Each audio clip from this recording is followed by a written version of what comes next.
नमस्कार दोस्तों, स्वागत करते हैं आपका अपने यूट्यूब चैनल एडू अड्डा में। तो बीपीएससी टीआरई शिक्षक भर्ती का यह हमारा स्पेशल नोट्स का क्लास चल रहा है। तो अगर आप हमारे चैनल पर नए हो तो चैनल को सब्सक्राइब करके बेल आइकन को प्रेस कर दीजिएगा। पिछले क्लास में हमने पढ़ा 1857 के युद्ध के बारे में पढ़ा, जो कि बहुत ही इम्पोर्टेंट था। सब कुछ उसमें मिलाकर हमने बहुत अच्छा से कवर किया है।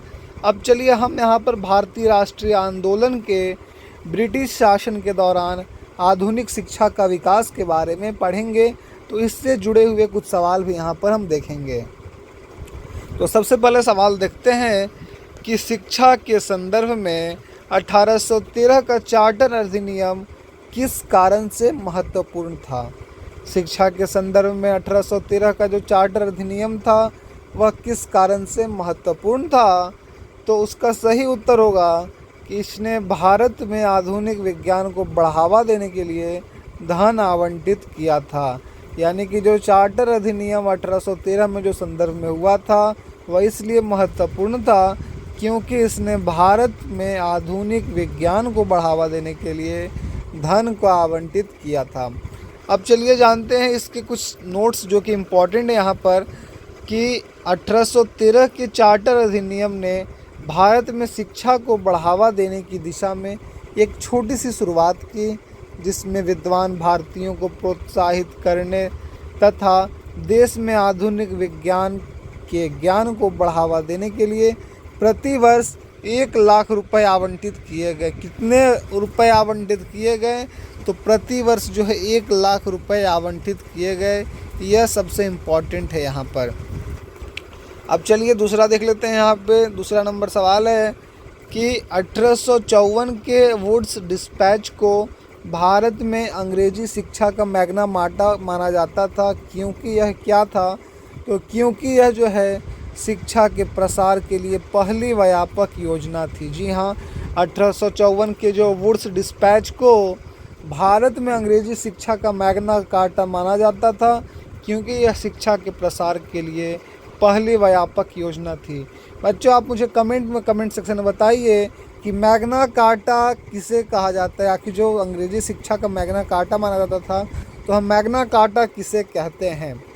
चलिए देखते हैं इसके जो इम्पोर्टेंट नोट्स हैं यहाँ पर। क्या नोट्स हैं कि 1854 के वुड्स डिस्पैच ने भारत में शिक्षा के प्रति एक व्यवस्थित दृष्टिकोण निर्धारित किया, जिसमें प्राथमिक से विश्वविद्यालय स्तर तक एक संरचित शिक्षा प्रणाली स्थापित करने की आवश्यकता पर प्रकाश डाला गया, और इस प्रकार इसे भारत में अंग्रेजी शिक्षा का मैग्ना मार्टा माना जाता था, जो मैग्ना कार्टा जो है माना जाता है। तो यहाँ पर हमने सीधा सा सरल भाषा में समझा कि 1854 के जो वुड्स डिस्पैच ने भारत में शिक्षा के प्रति एक व्यवस्थित दृष्टिकोण निर्धारित किया। कैसा? तो एक व्यवस्थित दृष्टिकोण जो है निर्धारित किया, जिसमें प्राथमिक से विश्वविद्यालय स्तर तक एक संरचित शिक्षा प्रणाली को स्थापित करने के लिए आवश्यकता पर प्रकाश डाला गया। यानी कि जो प्राथमिक से जो विश्वविद्यालय स्तर तक, यानी कि यूनिवर्सिटी स्तर तक जो है एक संरचित शिक्षा यानी कि स्ट्रक्चरल जो एजुकेशन सिस्टम स्थापित करने के लिए आवश्यकता पर प्रकाश डाला गया, और इस प्रकार इसे भारत में अंग्रेजी शिक्षा का मैग्ना कार्टा माना जाता है। अब चलिए देखते हैं अगले सवाल की ओर बढ़ते हैं। अगला सवाल है हमारा क्वेश्चन नंबर 3 की ओर।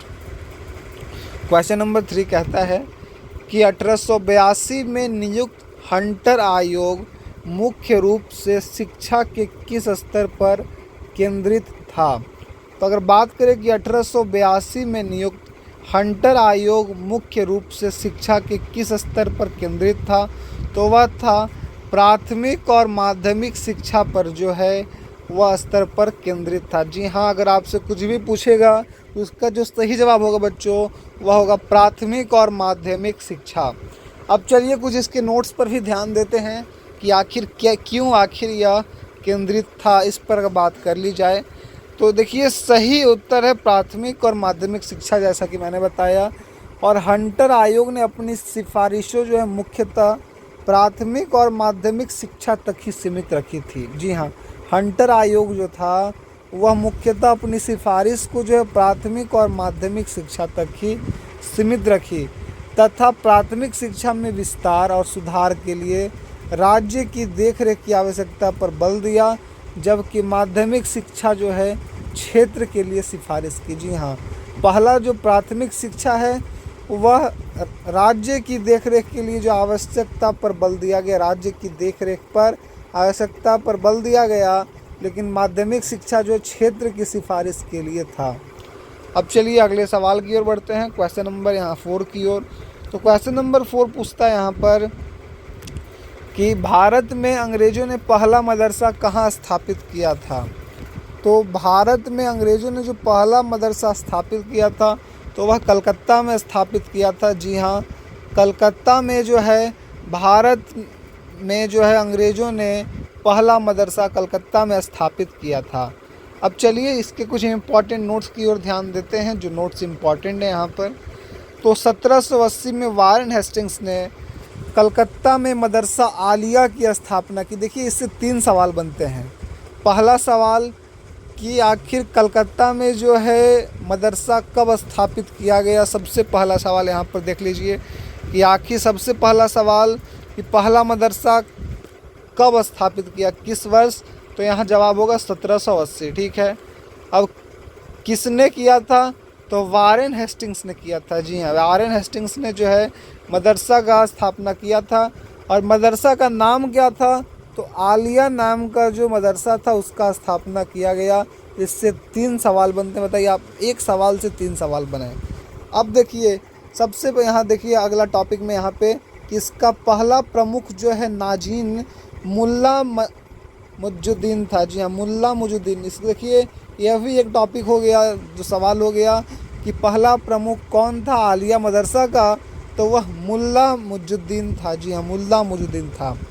अब देखिए इस मदरसे में क्या पढ़ाए जाते थे, तो अरबी, फ़ारसी और मुस्लिम कानून पढ़ाए जाते थे। अगर आपसे पूछ दिया कि जो आलिया मदरसा था उसमें क्या क्या पढ़ाए जाते थे, 4 ऑप्शन देकर चारों अलग अलग भाषा दे देगा, तो वहाँ पे आपको सही जवाब मारना है कि अरबी, फ़ारसी और मुस्लिम कानून पढ़ाए जाते थे। और इसके स्नातक जो है ब्रिटिश शासन में दुभाषिया के रूप में सहायता करते थे। जी हाँ, इसके जो स्नातक जो हैं ब्रिटिश शासन में दुभाषिया के रूप में सहायता करते थे। अब चलिए अगले सवाल की ओर बढ़ते हैं, क्वेश्चन नंबर 5 की ओर। क्वेश्चन नंबर 5 हमसे पूछता है यहाँ पर कि भारत में आधुनिक शिक्षा प्रणाली की नींव किसने रखी। जो आधुनिक शिक्षा प्रणाली की नींव है वह रखी गई थी किसके द्वारा, तो वह रखी गई थी मैकाले मिंट्स के द्वारा 1835 में। जी हाँ, मैकाले मिंट्स के द्वारा 1835 में। चलिए देख लेते हैं कुछ इंपॉर्टेंट नोट्स इसके जो ज़रूरी हैं आपके लिए बच्चों। तो इम्पॉर्टेंट नोट्स की ओर ध्यान देंगे यहाँ पर कि भारत में आधुनिक शिक्षा प्रणाली की नींव जो है मैकाले मिंट्स ने 1835 ईस्वी में रखी गई थी। उस मिनट में उन्होंने यह कहकर संस्कृत या अरबी पर टिप्पणी की कि एक अच्छे यूरोपीय पुस्तकालय की एक शेल्फ जो है भारत और अरब के पूरे साहित्य के बराबर। देखिए उनका एक स्टेटमेंट था कि एक अच्छे यूरोपीय पुस्तकालय की एक शेल्फ जो है, यानी कि एक जो किताब का खाना है, वह शेल्फ भारत और अरब के पूरे साहित्य के बराबर है। इस प्रकार मैकाले ने भारत में उच्च शिक्षा को भाषा अंग्रेजी बनाने का सुझाव दिया और अध्ययन के विषय के रूप में पश्चिमी भाषा बनाई। जी हाँ, वेस्टर्न भाषा जो है, वेस्टर्न लैंग्वेज बनाई है मैकाले के द्वारा। कि मैकाले जो है भारत में उच्च शिक्षा की भाषा अंग्रेजी को बनाने का सुझाव दिया था। यह किसका था, मैकाले का सुझाव था। और अध्ययन के विषय के रूप में पश्चिमी भाषा बनाई, वेस्टर्न लैंग्वेज को अध्ययन के रूप में बनाई। अब बेंटिक ने उनके सुझाव को स्वीकार कर लिया। किसने उन मैकाले के सुझाव को किसने स्वीकार किया, तो बेंटिक ने जो है मैकाले के सुझाव को स्वीकार कर लिया। तदनुसार 7 मार्च 1835 को सरकार के द्वारा पारित एक प्रस्ताव में घोषणा की गई। क्या घोषणा की गई थी कि उनकी आधिपत्य की राय है कि ब्रिटिश सरकार का महान उद्देश्य भारत के मूल निवासियों के बीच यूरोपीय साहित्य और विज्ञान का प्रचार होना चाहिए और शिक्षा के उद्देश्य के लिए विनियोजित सभी धन को केवल अंग्रेजी शिक्षा पर ही सबसे अच्छा जो है लगाया जाना चाहिए। जी हाँ, इस तरह का स्टेटमेंट था और बेंटिंक के प्रस्ताव ने भारतीय शिक्षा के इतिहास में एक नया अध्याय खोला है। जी हाँ, बेंटिंक के इस प्रस्ताव ने भारतीय शिक्षा के इतिहास में एक नया अध्याय को खोला है। तो हमने 5 सवाल किए, अब छठे सवाल की ओर बढ़ते हैं। छठा सवाल यहाँ पूछ रहा है हमसे कि प्रथम भारतीय शिक्षा आयोग की नियुक्ति किसने और किस वर्ष की। जी हाँ, देखिए, प्रथम भारतीय शिक्षा आयोग की नियुक्ति किसने की और किस वर्ष की। तो इसका सही जवाब होगा बच्चों लॉर्ड रिपन के द्वारा 1882 में किया गया। जी हाँ, लॉर्ड रिपन के द्वारा 1882 में किया गया। अब देखिए इसकी कुछ नोट्स तक देख लेते हैं यहाँ पर जो ज़रूरी है कि भारत में पहला शिक्षा आयोग हंटर आयोग था, जिसकी स्थापना 1882 में लॉर्ड रिपन ने सर विलियम हंटर की अध्यक्षता में की थी, जो वायसराय की कार्यकारी जो परिषद के सदस्य थे। जी हाँ, वायसराय के कार्यकारी परिषद के सदस्य थे, यह जो थे वायसराय के कार्यकारी परिषद के सदस्य थे। अब देखिए 7वां नंबर सवाल की ओर बढ़ते हैं। 7वां नंबर सवाल क्या बोल रहा है यहाँ पर कि किसे royal Asiatic society of Paris की सदस्यता की पेशकश की गई थी। तो इसका सही उत्तर होगा माइकल मधुसूदन दत्ता को जो है royal Asiatic society of Paris की सदस्यता की पेशकश की गई थी। अब कुछ इम्पॉर्टेंट नोट्स देख लेते हैं यहाँ पे हम बच्चों। इम्पॉर्टेंट नोट्स की अगर बात करें तो देखिए यहाँ पर कि माइकल मधुसूदन दत्ता को पेरिस की लॉ सोसाइटी एशियाटिक यानी कि एशियाई सोसाइटी की सदस्यता की पेशकश की गई और इसकी स्थापना जो थी 1822 में हुई थी। सबसे पहली बात, स्थापना 1822 में।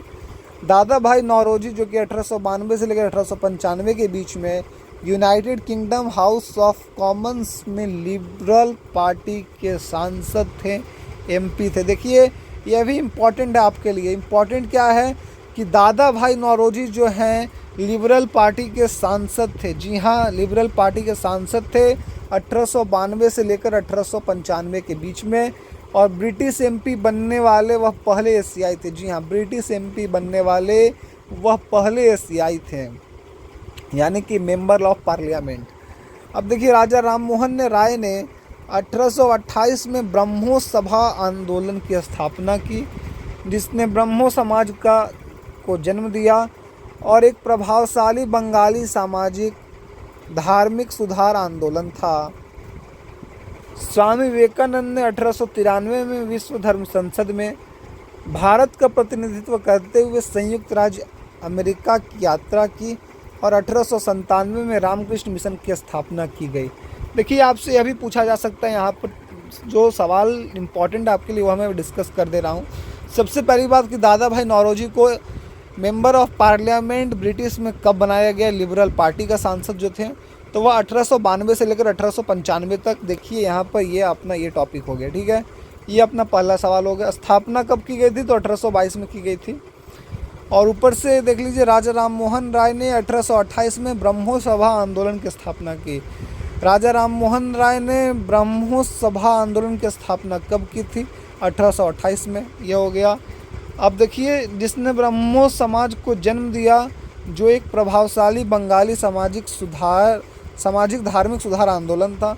और स्वामी विवेकानंद जो थे वह 1893 में विश्व धर्म संसद में भारत का प्रतिनिधित्व करते हुए संयुक्त राज्य अमेरिका की यात्रा की थी, ठीक है। संयुक्त राज्य अमेरिका की यात्रा 1893 में स्वामी विवेकानंद जी के द्वारा किया गया था और 1897 में रामकृष्ण मिशन की स्थापना की थी। जी हाँ, अगर पूछा जाए आपसे सवाल बीपीएससी में कि बताइए रामकृष्ण मिशन की स्थापना किसने की थी और किस वर्ष की थी, तो इसका जो सही जवाब होगा स्वामी विवेकानंद होगा और 1897 में किया गया था जो रामकृष्ण मिशन की स्थापना स्वामी विवेकानंद के द्वारा। अब देखिए अगला सवाल की ओर बढ़ते हैं, क्वेश्चन नंबर 8 की ओर। क्वेश्चन नंबर 8 हमसे पूछता है कि डेक्कन एजुकेशनल सोसाइटी के गठन से कौन जुड़े थे। डेक्कन एजुकेशनल सोसाइटी के गठन से कौन जुड़े थे? तो ऑप्शन इसका सही होगा बीजी तिलक जो थे वह डेक्कन एजुकेशनल सोसाइटी के गठन से जुड़े हुए थे। अब जानते हैं कि डेक्कन एजुकेशनल सोसाइटी क्या है। तो डेक्कन एजुकेशनल सोसाइटी जो एक ऐसा संगठन है जो भारत के महाराष्ट्र में 43 शिक्षा प्रतिष्ठान चलाता है।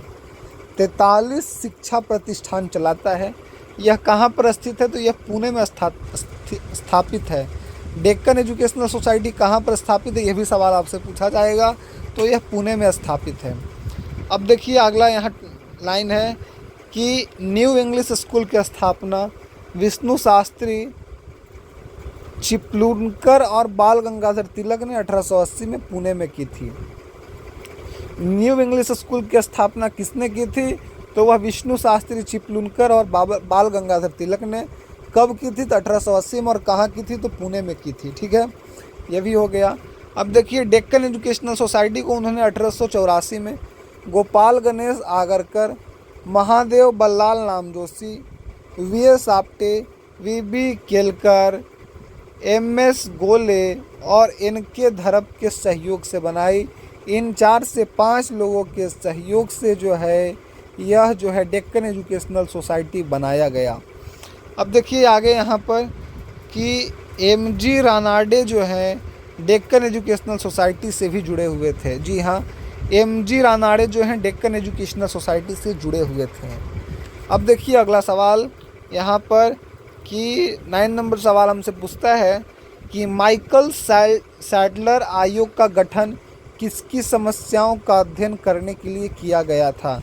जो माइकल जो है सैडलर आयोग का गठन है वह किसकी समस्याओं का अध्ययन करने के लिए किया गया था?